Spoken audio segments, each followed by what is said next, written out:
Hey everyone, welcome to Dark Tales, where mystery and terror come together. Get ready, because today's story will mess with your mind. It was a dark and stormy night, the kind of night that makes you want to crawl under the covers and never come out. I was home alone, trying to focus on a book, but the constant sound of rain hitting the window was making me restless. Suddenly, a strange sound came from downstairs. It sounded like scratching, followed by a faint whisper. My mind immediately tried to rationalize it. Maybe it was just the wind. I got up slowly, trying not to make any noise, and headed towards the stairs. Each step seemed to echo through the empty house. When I reached the top, I stopped and listened, trying to detect any other sounds. The silence was palpable. I decided to go downstairs. Upon reaching the bottom floor, I noticed that the back door was slightly open. That was strange. I was sure I had locked it before going upstairs. I went to the door, feeling a chill run down my spine. I closed and locked it again, trying to push away the growing sense of panic. Maybe I was just forgetting things. Returning to the living room, I heard that scratching again, but this time it was louder, coming from the kitchen. My heart started to beat faster. Who would be in my house at this hour? I grabbed a knife from the drawer, trying to convince myself it was just to feel safer. I went to the kitchen where the sound seemed stronger. As soon as I entered, the light flickered and went out, leaving me in complete darkness. I was in the middle of the kitchen, paralyzed by fear, when something ran past me. I couldn't see what it was, but I felt a presence. The light came back on and suddenly everything seemed normal. There was nothing there. I decided to go back to the living room and try to call someone. Anyone, just so I wouldn't feel so alone. I grabbed my phone, but it had no signal. That never happened.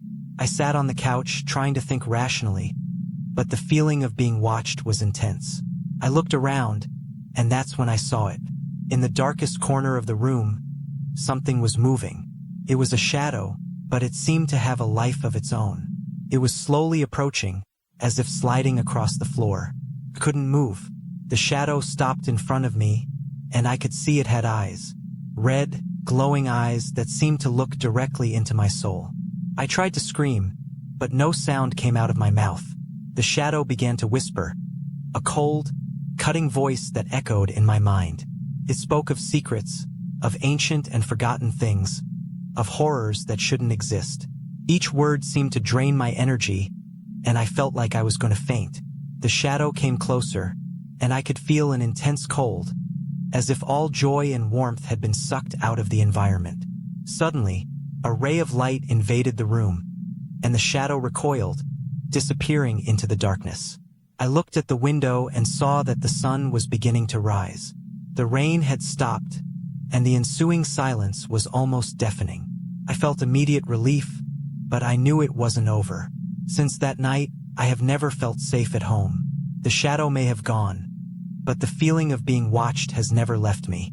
And every night, when the rain starts to hit the window, I remember those red eyes and wonder if, one day, it will come back. In the following weeks, I tried to go on with my life normally, but the memory of that night was always present. I started avoiding being home alone at night, always finding excuses to go out or invite friends over. However, I didn't want to tell anyone about the shadow. Who would believe such a story? One night, while having dinner with a group of friends, I decided to share what had happened. Everyone laughed, thinking I was making up a horror story to scare them. But one of my friends, Carlos, became serious. He was the type of person who loved supernatural things and was always reading about the subject. He suggested that we do an investigation session at my house. Reluctantly, but not wanting to seem cowardly, I agreed. We scheduled it for the following Saturday. When the day came, Carlos brought some strange equipment. A voice recorder, a night vision camera, and an old book of rituals. He seemed excited, while I was nervous. We started the night by talking and explaining all the details of what had happened. Carlos then suggested that we turn off all the lights and use only the night vision camera. We sat in the living room, the dark and oppressive environment. The silence was disturbing, and every little noise seemed amplified. Carlos began asking questions into the recorder, hoping to capture some response from beyond. Who is here with us? What do you want? The questions echoed in the darkness, but there was no answer. After a while, we began to feel ridiculous and thought about giving up. That's when the temperature in the room dropped abruptly. We could see our breath in the cold air, and that same scratching sound was heard again, now louder and clearer. The night vision camera captured movement in the corner of the room. Everyone looked in the same direction, and there it was. The shadow, more defined this time, was slowly approaching. The red eyes glowed intensely, fixed on us.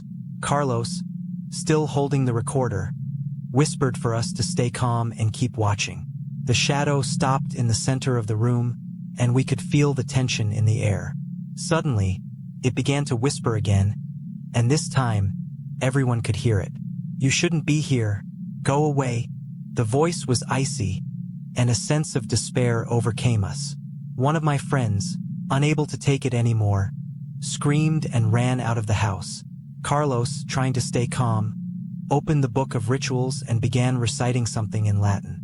The shadow seemed to hesitate, but then advanced with more force, making us all retreat. The air was getting colder, and it seemed the shadow was gaining power. That's when Carlos took a small vial from his pocket. Holy water, he said, throwing the liquid towards the shadow. There was a high-pitched scream, and the shadow began to dissipate, like smoke being blown away by the wind. Within seconds, the room was empty again, the temperature started to return to normal, and the feeling of oppression diminished. We sat on the floor, trying to catch our breath. Carlos turned off the recorder and the camera, and we were silent for a moment, absorbing what had just happened. That was real, he finally said. I don't know what it was, but it was real. In the following weeks, Carlos helped me cleanse the house, using various protection rituals he knew. The shadow never appeared again, but the feeling of being watched still bothered me from time to time. I decided to move to another place, leaving that house and all its memories behind. Even after moving, the memories of that night haunt me. Sometimes, I wake up in the middle of the night, certain that I hear that familiar scratching. And every time it rains, I feel a chill down my spine, as if the shadow is just waiting for the right moment to return. But for now, I am at peace. Life goes on, and the terror of that night has become just a story to tell, a warning for those who venture into the unknown. And so, I move forward, always vigilant, always prepared for whatever the darkness may bring next. Months had passed since I moved to the new house. I hoped that the new environment would bring the peace I so desperately wanted, but the shadows of the past still followed me. The nights were especially difficult, every little noise reminding me of that terrifying night. One evening, I decided to call Carlos. I needed to talk to someone who understood what I was going through. He answered immediately, and upon hearing my voice, suggested we meet at a nearby cafe. Sitting across from him, I explained how the memories still haunted me, and how I felt that something wasn't completely resolved. Carlos listened attentively and, after a moment of silence, suggested something unexpected. Maybe we should go back to the old house, he said. There may be something we left behind, something that needs to be confronted. The idea of returning to that house filled me with dread, but there was logic in his words. We agreed to go back the following Saturday during the day to investigate and try to find some answers. When we arrived at the house, the heavy atmosphere was unmistakable. The front door was slightly open, even though I was sure I had locked it when I left. We slowly entered, with Carlos carrying his usual equipment. The house was silent, but the feeling of being watched was palpable. We went directly to the room where the shadow had appeared. Carlos began setting up the recorder and camera, while I searched the room for anything that could have been forgotten.